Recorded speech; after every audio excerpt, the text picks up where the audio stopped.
والذين آمنوا استعينوا بالصبر والصلاة إن الله مع الصابرين। হে দুনিয়ার মুসলমান, দুনিয়ার পথে চলতে গেলে তোমাদের কিন্তু অনেক কষ্ট হবে। দুনিয়ার পথে নবীকে পাইতে গেলে অনেক কষ্ট হবে, আল্লাহ তাআলাকে পাইতে গেলে অনেক কষ্ট হবে। যদি এই কষ্টকে তোমরা মেনে নিয়ে যদি চলতে পারো, দেখা যাবে একদিন তুমি এমন একটা প্রান্তে পৌঁছায় গেছো, যেই প্রান্তে যাওয়ার পরে তোমার শান্তি আর শান্তি, তোমার সুখ আর সুখ, যেটা তুমি কখনো কল্পনাও করতে পারো নাই। অনেক ব্যবসা আছে, অনেক ব্যবসায়ী যারা দুনিয়াতে ব্যবসা করে, দেখা যায় এমন এমন কিছু সময় আছে যেই সময় আসলে কিন্তু ব্যবসায়ী অধিক লাভবান হয়। এই ব্যবসায়ী কিন্তু বছরে 3 থেকে 4 বার দ্বিগুণ কিন্তু লাভ করে, সারা বছর কিন্তু লাভ করে না। আর এই ব্যবসাদার কিন্তু যখন লস হচ্ছে তখনও কিন্তু ব্যবসা ছাড়েনি। ধৈর্য ধারণ করে ব্যবসার জন্য অপেক্ষায়।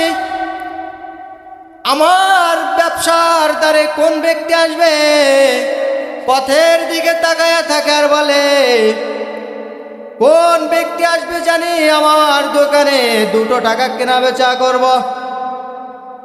দেখা যায় হঠাৎ করে এমন একজন ব্যক্তি আসছে, অন্যদিন যদি 2 টাকা আয় হয়, আজকে দেখা যায় আমার 10 টাকা আয় হয়েছে। কারণ কি জানেন?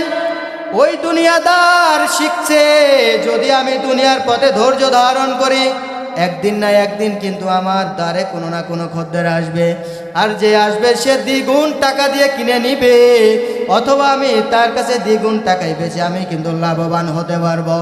আমার আল্লাহ তাআলা বলেন, হে বান্দা, দুনিয়ার পথে চলো।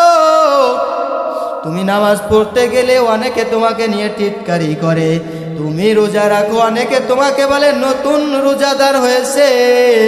তুমি আল্লাহ তাআলার পথে যাইতে চাও, কিন্তু অনেকে তোমাকে নিয়ে টিটকারি করে, অনেকে তোমাকে নিয়ে কি বলে যে নতুন নতুন হুজুর সেজেছে। ও বান্দা, জানোনি ইহদিনাস সিরাতাল মুস্তাকিম, এই পথে চলতে গেলে এমন এমন বাধা আসবে, যে বাধাগুলো উপক্রম করে যদি তুমি চলতে পারো, যদি অতিক্রম করে তুমি চলতে পারো, দেখা যাবে আমি আল্লাহর কাছে যখন চলে আসবা, আমি আল্লাহ তোমাকে দূর থেকে বলবো, বান্দা আয় আয় আয়, নদীর ওপারে আমার মালিক, আয় আয় আয়।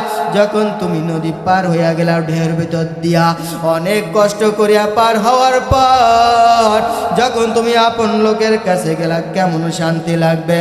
আমার মালিক বলে, বান্দা তোরে আমি দুনিয়ায় পাঠাইলাম, ও বান্দা আয় আয় আয়, দুনিয়ার জিন্দেগি পাড়ি দিতে থাক।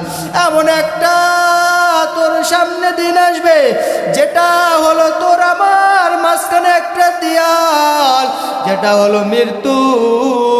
তুই যখন মৃত্যু নামক বর্ডারটা ক্রস করবি, সঙ্গে সঙ্গে আমি আল্লাহ স্বয়ং তোকে আমি রিসিভ করিয়া জান্নাতে ঢুকাইয়া দেব। আমার মালিক কিন্তু অপেক্ষায় আছে। দেখেন না, দুনিয়াতে চলতে গেলে আমরা অনেকে অনেক সময় বলি, ও মালিক তুমি আমাকে এই বিপদ দিলেনি, বলি কিনা?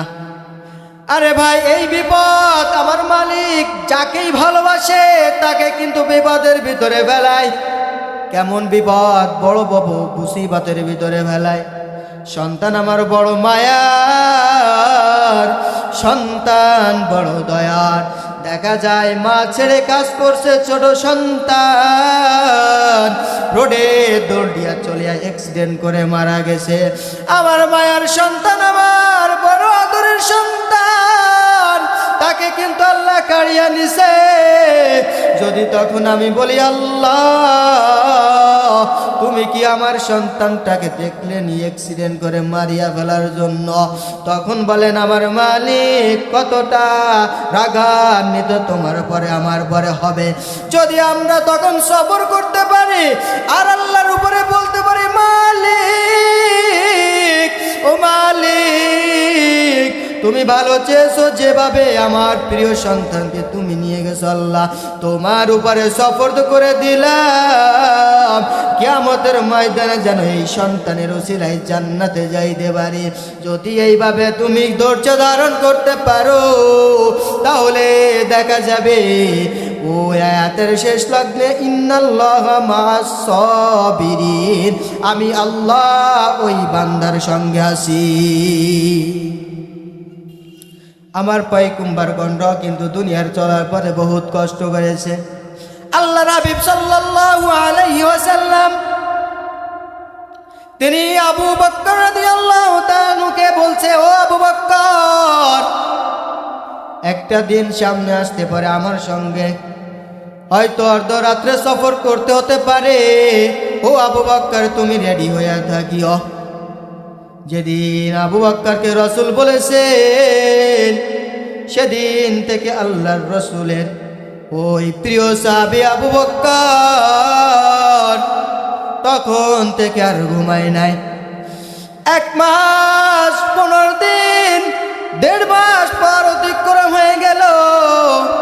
হঠাৎ একদিন আল্লাহর রাসূল আসিয়া হঠাৎ করে ডাক দিছে, ডাক দিয়ে বলতেছে, আবু বকর তুমি কি বাড়িতে আসোনি? বলে ইয়া রাসূলুল্লাহ, যখন দরওয়াজা যা টক টক নাড়া যায় সঙ্গে সঙ্গে দরওয়াজা খুলিয়া দিয়েছে। আল্লাহ রাসূল বলতেছে, আবু বকর তুমি কি ঘুমাও নাই? বলতেছে ইয়া রাসূলুল্লাহ আপনি যেদিন আমাকে বলছেন আবু বকর আমার সঙ্গে সফর করতে হবে, সেদিন থেকে ইয়া রাসূলুল্লাহ ওই পথের দিকে তাকাইয়া আছি, কোন সময় নাই আমার রাসূলুল্লাহ দ্রুত চলে আসবে, কারণ আমার রাসূলের পিছনে তো শত্রু, আমার রাসূল তো যদি ওই শত্রুর কবলে পড়িয়া যায় শত্রুরা রাসূলকে মারিয়া ফেলবে। এই জন্য রাসূল আমি প্রতিদিন রাত্রে দরজা খুলিয়া ওই পথের দিকে তাকায়া থাকি, আল্লাহ রাসূল যখনই ডাক দিবে সঙ্গে সঙ্গে আমি দরওয়াজা খুলিয়া দিব। ইয়া রাসূলুল্লাহ শুধু এতটুক ক্ষান্ত নয় রাসূল, ওই যে ঘোড়াটা দেখতেছেন ওই ঘোড়াটা দেখতেছেন, যেদিন বলছেন সফর করতে হবে আমার সঙ্গে তখন থেকে আমি ওই ঘোড়াটা কিনিয়া রাখছি, তখন থেকে ওই ঘোড়াটাই পথের দিকে তাকাইয়া আছে।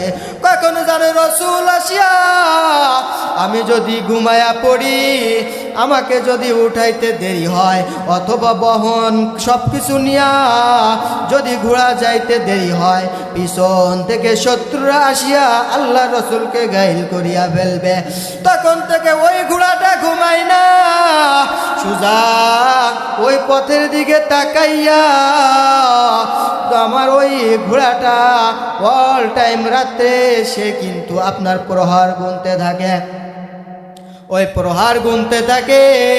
দেখেন না সাহাবা আজমাইন গণরাও কিভাবে আল্লাহ রসুলের সঙ্গে বিপদের মুহূর্তেও কিন্তু ধৈর্য ধারণ করে চলেছে।